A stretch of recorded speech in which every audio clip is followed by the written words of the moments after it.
Assalamualaikum warahmatullahi wabarakatuh.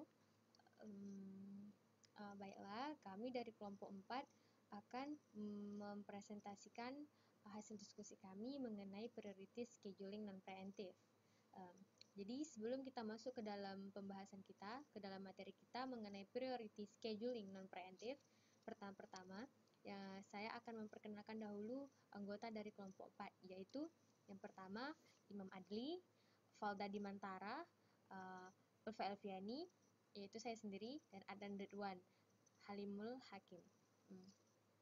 Dalam pembahasan kali ini mengenai priority scheduling non-preemptive akan diwakilkan oleh saya, yaitu Ulfa Elviani.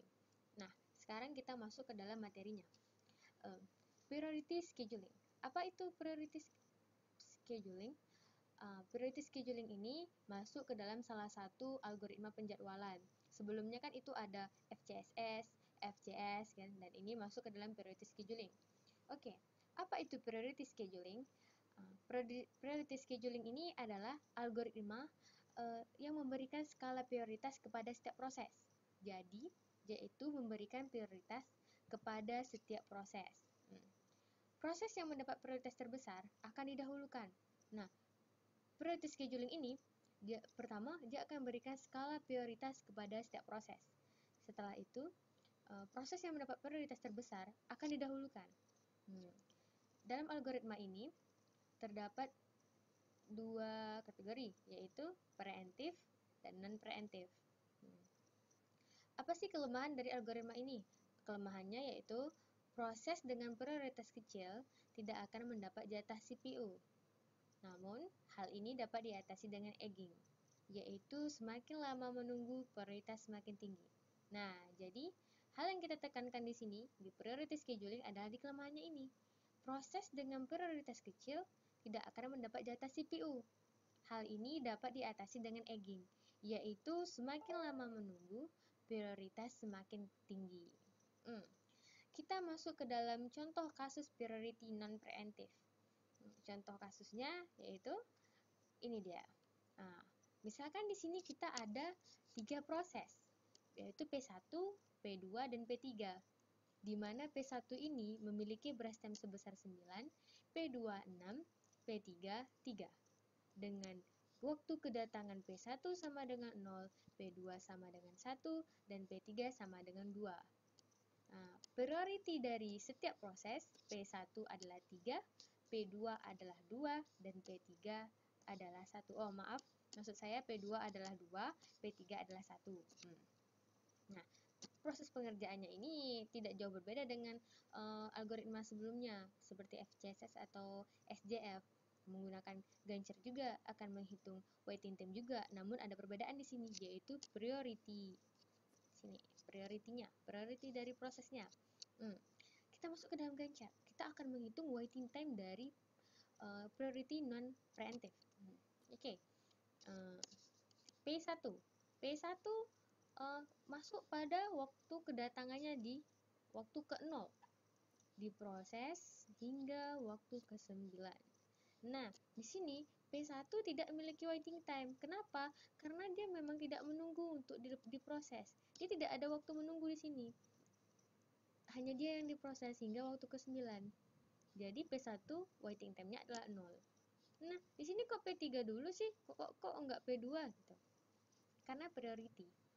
Ingat, ini adalah priority. Nah, kita masuk ke P3.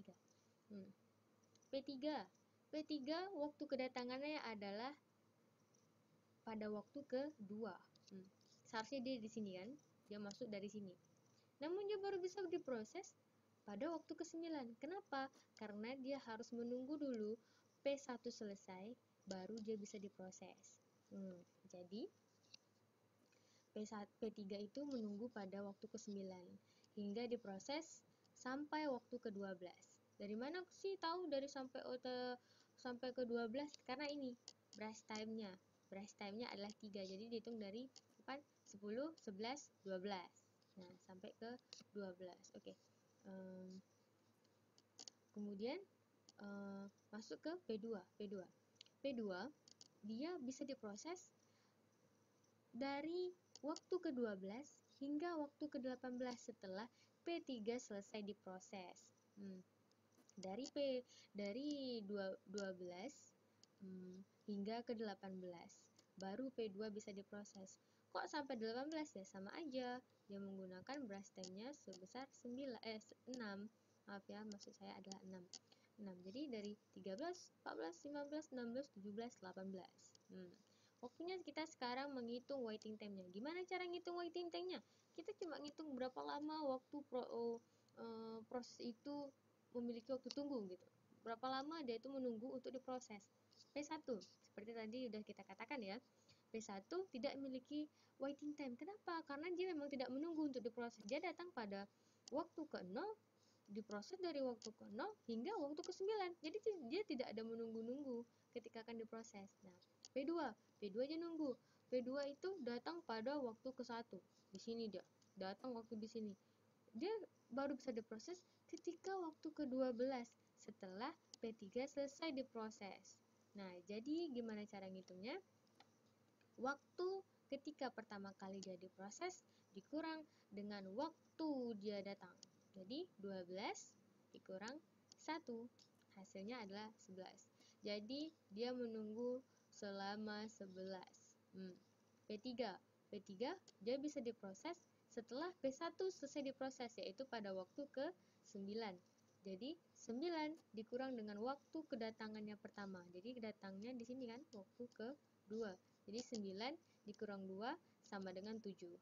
Nah, kita hitung setelah kita mendapat waiting time-nya, kita hitung average waiting time-nya.